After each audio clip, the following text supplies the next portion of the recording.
But I want to move to some news this week from the Squared Circle. Oh, Involves CM Punk yet again. well, And all right, now let me put my waders on. All right. Well, all right. Maybe we'll get some here. I talked to Kev about what I was reading about the. If anyone doesn't know, AEW is adding a show to their slate of programming on Saturday night at 8:00 called Collision. Okay, and it's apparently going to be just additional wrestling content. It's not going to be anything outside of the traditional wrestling television format. CM Punk slated to appear. Chicago, right? United Center. And then I read, as everyone else did, that due to the Ace Steel hiring and not hiring, Punk indicated that he wouldn't be showing up.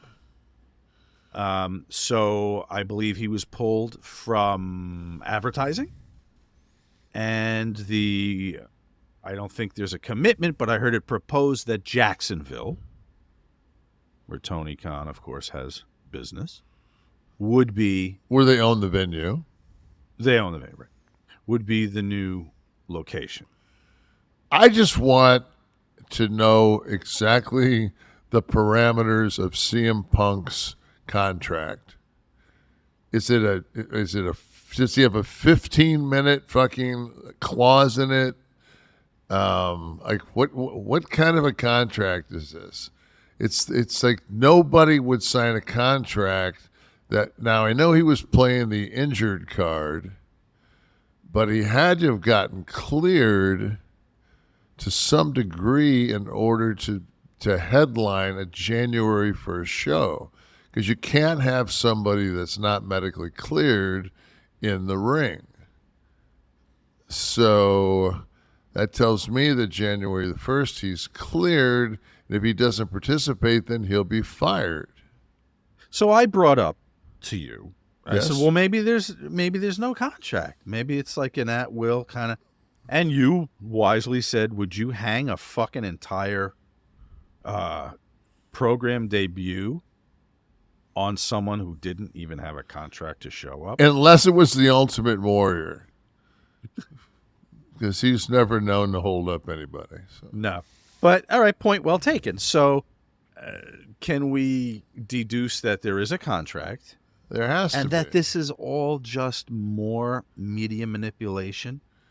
Well, we're talking about it, and it's I know. And it's January. It's June 1st. So, like, this is how you keep something. You start the fire. You put the kindling out. They've got the fire going. Now they just have to throw a Duralog on it until fucking June the 1st. And I have complete and utter respect. If this is a work, just something to garner publicity, I totally respect that.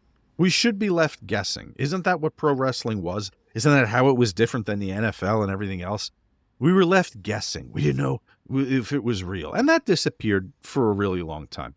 Things got interesting in the 90s when there was a little backstage intrigue and these Kliq guys were running around. But it's good to be guessing again. yeah, but do you want to be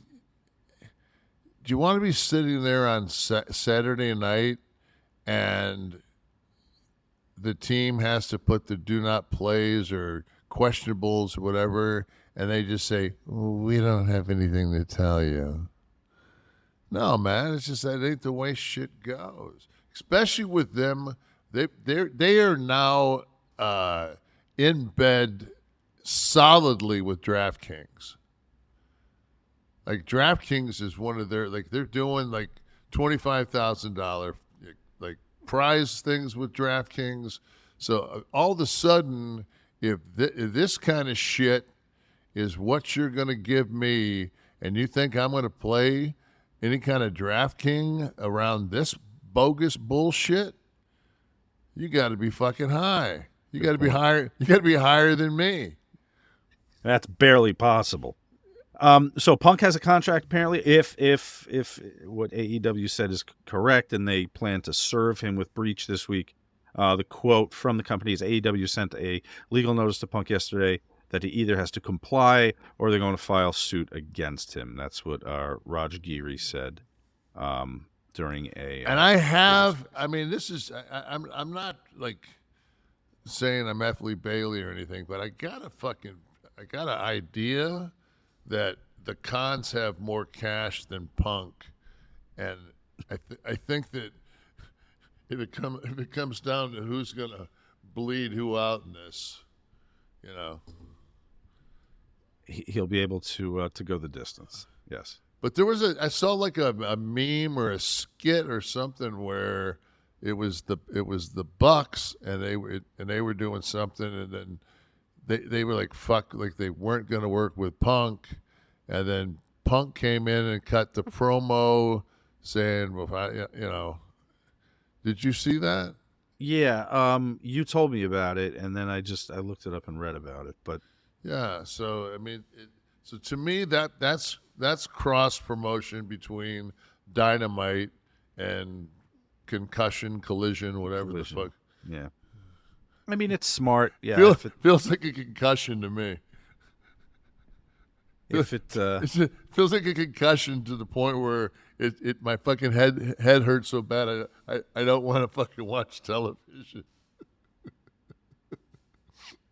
We're going to know when they have to announce where this show is going to be from, whether it's Chicago or Jacksonville. I don't know how much longer you can hold on before you have to put tickets on sale at one venue and refund everybody else.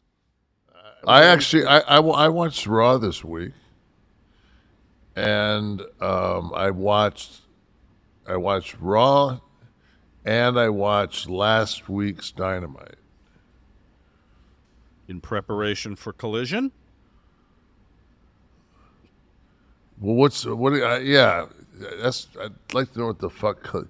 So, Tony, I tried to get to see how it's different. It's just more space for storylines. I'm going to ask you about that later. I have a lot to ask you about. To me, it's just like, I guess TBS TNT didn't learn their lesson with Thunder.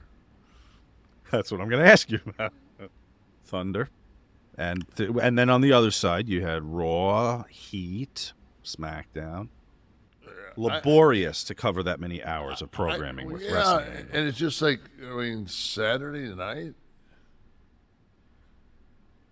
I don't know wrestling-wise. I don't purport to know wrestling-wise how a weekend would draw. Because all the pay-per-views are on Sundays, so... But for television, for regular television, Friday or Saturday is the death night. What is the next pay-per-view? The Night of Champions? I don't know, Steve. Bring it up. What just passed? What was the last? No,